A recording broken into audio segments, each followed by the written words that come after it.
Bonjour. Alors aujourd'hui nous allons aborder le premier chapitre de cette découverte de la philosophie japonaise de l'ikigai. Et sur ce premier chapitre, on va se centrer sur en fait l'origine de cette philosophie. D'où vient-elle? Alors après beaucoup de lectures et quelques recherches, j'ai compris en effet que la philosophie japonaise de l'ikigai n'était pas uniquement un concept dont on entend parler depuis 2015 avec le concept de Mark Ewing dont je vous parlerai plus tard, mais en fait c'est le concept de l'ikigai est né au Japon il y a très très longtemps. Sur ce que j'ai retrouvé, ça remonte même jusqu'à l'époque de ce qu'ils appellent la période Heian, qui daterait de 794-1185, vous voyez. Donc en tous les cas, l'art de bien mener sa vie remonterait au XIVe siècle à la cour de l'empereur nippon. Donc voilà, c'est quelque chose qui remonte vraiment depuis très longtemps, puisqu'en fait ça fait partie de la culture japonaise, c'est un de leurs ancrages. Et donc voilà sur le tout début, mais peut-être qu'on pourrait remonter encore à plus loin. Et, euh, et ensuite, voilà, mes investigations et mes recherches m'ont permis de comprendre qu'en fait, l'ikigai moderne a refait surface euh, avec une femme qui s'appelle Mieko Kamiya, une japonaise, psychiatre, qui soignait des malades de la lèpre au Nagashima Yazen Sanatorium. Elle était connue pour traduire des livres sur la philosophie. Elle a travaillé comme médecin au département de psychiatrie de l'université de Tokyo après la Seconde Guerre mondiale. Et en fait, elle a écrit de nombreux livres en tant que personne plutôt hautement instruite, multilingue. Et un de ces livres s'intitulait Sur le sens de la vie. Ikigai Intinsuit en japonais. Et ce livre était vraiment basé d'ailleurs sur ses expériences avec les malades de la lèpre. Et ce livre a été traduit, même en français, on doit pouvoir le trouver. Et elle explique alors que l'ikigai est ce qui vous permet d'anticiper l'avenir, quelle que soit la façon dont vous vous sentez en ce moment. C'est ce qui vous donne force, résilience et espoir en cas de tragédie, de difficulté. Et quoi qu'il en soit, c'est une source d'énergie, de lumière intérieure. Et là, je vous parle de l'époque, elle est née en 1914 et voilà, partie en 1979, mais tous ses travaux donc, ont été faits dans les années 50-60 en fait. Donc, et c'est à ce moment-là voilà, qu'on a reparlé, ou qu'il y a eu des écrits en tous les cas vraiment sur l'ikigai. Et puis ensuite, dans les années 2000, nous avons un chercheur en psychologie clinique qui s'appelle Akihito Hasegawa et qui a lui donné une nouvelle définition avec une transposition dans le monde du travail. Et c'est là qu'intervient en effet ces quatre notions dont tout ce que vous lirez, vous entendrez beaucoup parler, et avec le concept qui a été en plus fait en Europe en 2015, sur vraiment les quatre dimensions, donc ce que j'aime faire, ce pourquoi je suis douée, ce dont le monde a besoin, et ce pourquoi je suis payée. Voilà. Et donc, Akito Hasegawa, en effet, dans les années 2000, japonais, a repris en effet aussi les travaux de Mieko Kamiya et voilà, a retransposé ça dans le monde du travail. Et en expliquant qu'en effet, avoir un travail qui nous plaît, pour lequel nous sommes doués, mais qui est mal payé ou qui ne rend pas service à la société, peut parfois en effet générer un sentiment de vide ou d'incertitude. Et que, à contrario, trouver un job que l'on aime, qui fait sens, que l'on fait bien et pour lequel on reçoit une contribution convenable permet en effet de se sentir pleinement vivant et satisfait au travail. Je pense que vous serez assez d'accord avec ça et on en entend beaucoup parler en ce moment dans la notion de donner du sens. Donc voilà pour, je dirais, la troisième étape de l'histoire un peu de l'ikigai.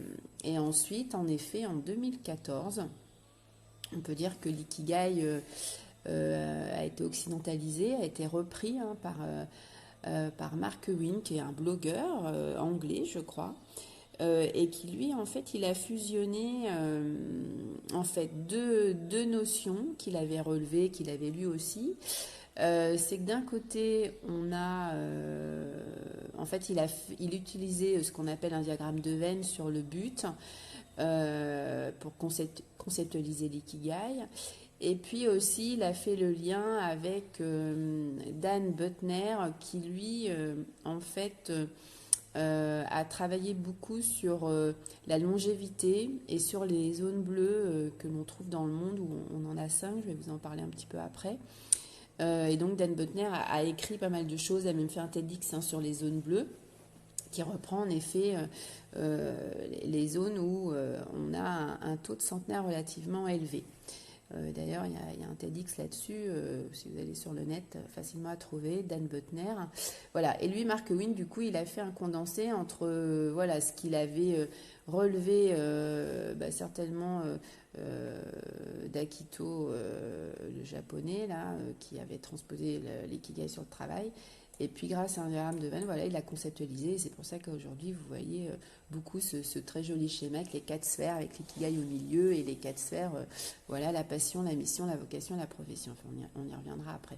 Donc voilà comment en fait est né le nouveau concept ikigai, dont nous entendons en effet depuis 2-3 ans en France, et ça s'accélère encore depuis quelques mois en France.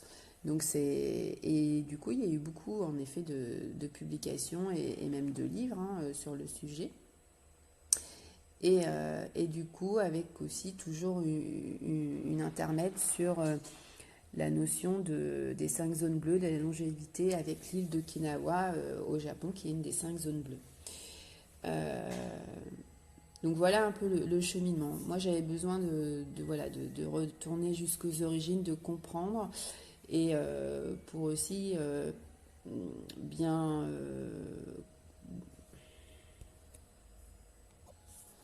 voilà, ce qui était intéressant de comprendre une fois qu'on a creusé un peu plus, et en effet de se dire que, contrairement à peut-être certains articles que vous pourrez lire, que l'ikigai n'est pas une question de longévité, et que ce n'est pas non plus spécifiquement un concept de l'île d'Okinawa non plus, mais que c'est avant tout vraiment un ancrage de la culture japonaise depuis la nuit des temps. Voilà, ça pour moi c'était important un petit peu, je pense, de le rectifier et de mieux comprendre les choses. Donc voilà pour les origines. Après, donc je vous ai parlé des zones bleues. Donc qu'est-ce qu'une zone bleue? Qu'est-ce que sont ces zones bleues? Donc en fait, c'est une zone où nous avons un pourcentage de centenaires bien au-dessus de la moyenne. Et il y en a eu 5 dans le monde de définis par rapport aux statistiques de longévité. Donc vous avez l'île d'Okinawa au Japon, vous avez la Sardaigne, qui est un endroit déterminé comme une zone bleue. Ensuite, vous avez un endroit au Costa Rica, à Nicoya. Vous avez Icaria en Grèce et vous avez Loma Linda en Californie. Donc après, vous verrez, si vous allez regarder un petit peu ces endroits-là, vous verrez que ce sont des très, très jolis endroits où le ciel est très bleu, où on a un taux d'ensoleillement au minimum de 300 jours par an. Voilà, on n'est pas tous égaux sur l'endroit où on est, où on vit. Et les caractéristiques de ces zones bleues, c'est des endroits où il y a une vie en communauté avec leur propre culture et leurs propres traditions. Il y a des choix de vie simples, un régime alimentaire équilibré, de l'exercice, avoir un but dans la vie, une conscience de la spiritualité, un gros réseau social qui est mis en place, une notion d'amitié qui est importante, des relations paisibles au sein de la famille, enfin voilà, tout un programme assez sympathique. Donc voilà un petit peu pour les zones bleues, mais n'hésitez pas, voilà, sur le web, il y a plein de choses là-dessus, et le TEDx de Dan Buettner est assez sympa aussi. Donc voilà pour les origines de l'ikigai. Donc Pour conclure un petit peu là-dessus, voilà, avoir un sens de l'ikigai suggère un état d'esprit permettant aux individus de sentir qu'ils sont capables de construire une vie heureuse et active. On le verra plus précisément dans le chapitre suivant sur la définition de l'ikigai. Donc en effet, chacun a sa vision quant à la longévité de sa vie. Ce n'est peut-être pas une finalité pour tout le monde de vivre le plus longtemps possible. Par contre, une chose dont je suis certaine, c'est que tout le temps que nous sommes sur cette terre, autant que ce soit heureux, harmonieux, joyeux, enthousiasmant, nourrissant, paisiblement, calmement, parfois trépidant aussi, énergisant, souvent pour chacun et chacune d'entre nous. Donc pour cela, pour trouver notre alignement, notre ancrage, notre raison d'être, la joie de se lever le matin, donner du sens à ce que l'on fait, cet fameux équilibre pro et perso, parfois difficile à stabiliser ou à trouver, la quête de notre mission de vie. Voilà, moi je vous invite à découvrir cette philosophie japonaise de l'ikigai, qui en tous les cas a été pour moi une réelle révélation et m'a permis justement d'arriver à trouver cet équilibre à aujourd'hui. Donc voilà pour ce premier chapitre sur le support que j'ai fait sur ce chapitre-là. Du coup, vous retrouverez le schéma du concept occidental et vous retrouverez aussi le schéma du concept japonais de départ qu'avait fait Miyaika, la japonaise psychologue dont je vous ai parlé. Voilà. Et donc vous verrez la transposition et l'évolution en fait. Donc voilà pour ce chapitre. Je vous donne rendez-vous au prochain sur la définition de l'ikigai. Et je vous souhaite une très très belle journée. Donc je suis Cécile Lemercier, fondatrice du cabinet Ikigai Consulting et je suis consultante, formatrice et coach en cours de certification. Je vous souhaite une très belle journée. Au revoir.